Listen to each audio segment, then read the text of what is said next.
Assalamualaikum warahmatullahi wabarakatuh. Halo semuanya, perkenalkan nama saya Yaya Rukaya dengan nomor induk mahasiswa 860309446. Saya mahasiswa Fakultas Keguruan dan Ilmu Pendidikan, Prodi Pendidikan Guru Sekolah Dasar Universitas Terbuka. Pada kesempatan ini saya akan membahas tentang pilar-pilar pendidikan dan relevansinya di era digital berdasarkan pemikiran Ki Hajar Dewantara. Dalam konteks pendidikan, pilar dapat diartikan sebagai dasar atau tiang penyangga yang menjadi pondasi dalam penyelenggaraan pendidikan. Pilar berfungsi sebagai pedoman agar proses pendidikan berjalan sesuai tujuan, yaitu membentuk manusia yang berilmu, berkarakter, dan mampu hidup bermasyarakat. Menurut Ki Hajar Dewantara, ada 3 prinsip utama pendidikan yang dikenal dengan semboyan Ingarso Sungtolodo, Ingmadya Mangunkarso, dan Tuturi Handayani. Pertama, Ingarso Sungtolodo, berarti di depan memberi teladan.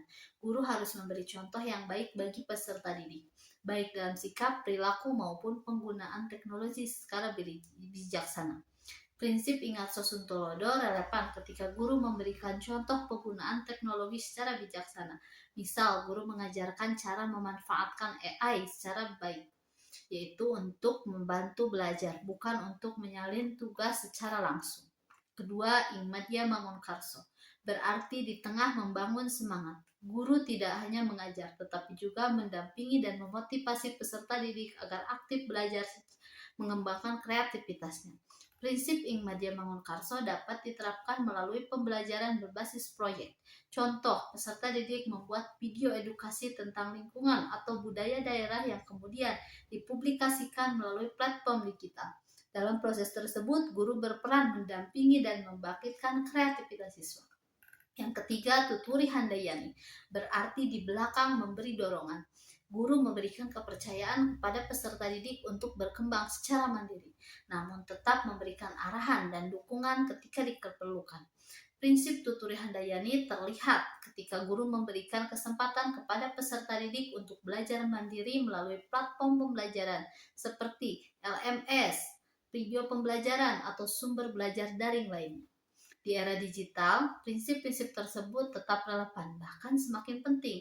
Dalam pembelajaran daring, misalnya, guru harus menjadi teladan dalam penggunaan media digital yang bertanggung jawab.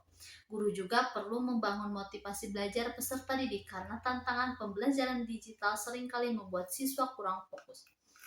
Selain itu, perkembangan teknologi menuntut peserta didik memiliki kemampuan literasi digital, yaitu kemampuan mencari, memahami, menilai, dan menggunakan informasi secara kritis. Disinilah peran guru sebagai pembimbing sangat diperlukan agar peserta didik tidak mudah terpengaruh oleh informasi yang salah atau hoax.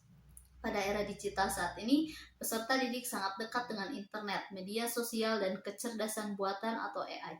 Kondisi ini memberikan banyak manfaat tetapi juga menimbulkan tantangan seperti penyebaran hoaks, plagiarisme, kecanduan gawai, dan menurunnya interaksi sosial.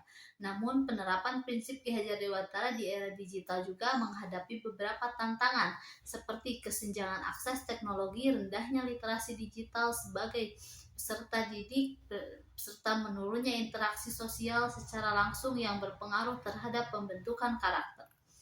Pilar pendidikan Ki Hajar Dewantara masih sangat relevan untuk menjawab persoalan pendidikan nasional saat ini. Di tengah perkembangan teknologi yang sangat cepat ini, pendidikan tidak cukup hanya berfokus pada penguasaan pengetahuan, tetapi juga harus membentuk karakter, tanggung jawab, dan kemampuan berpikir kritis. Keteladanan guru, memotivasi dalam proses belajar, dan dukungan terhadap kemandirian peserta didik menjadi kunci untuk menciptakan generasi yang mampu memanfaatkan teknologi secara cerdas dan bertanggung jawab. Dengan demikian, meskipun zaman telah memasuki era digital, nilai-nilai pendidikan yang diwariskan Ki Hajar Dewantara tetap relevan sebagai landasan dalam membentuk generasi yang cerdas, berkarakter, dan mampu menghadapi tantangan zaman. Sekian yang dapat saya sampaikan, semoga bermanfaat. Terima kasih. Wassalamualaikum warahmatullahi wabarakatuh.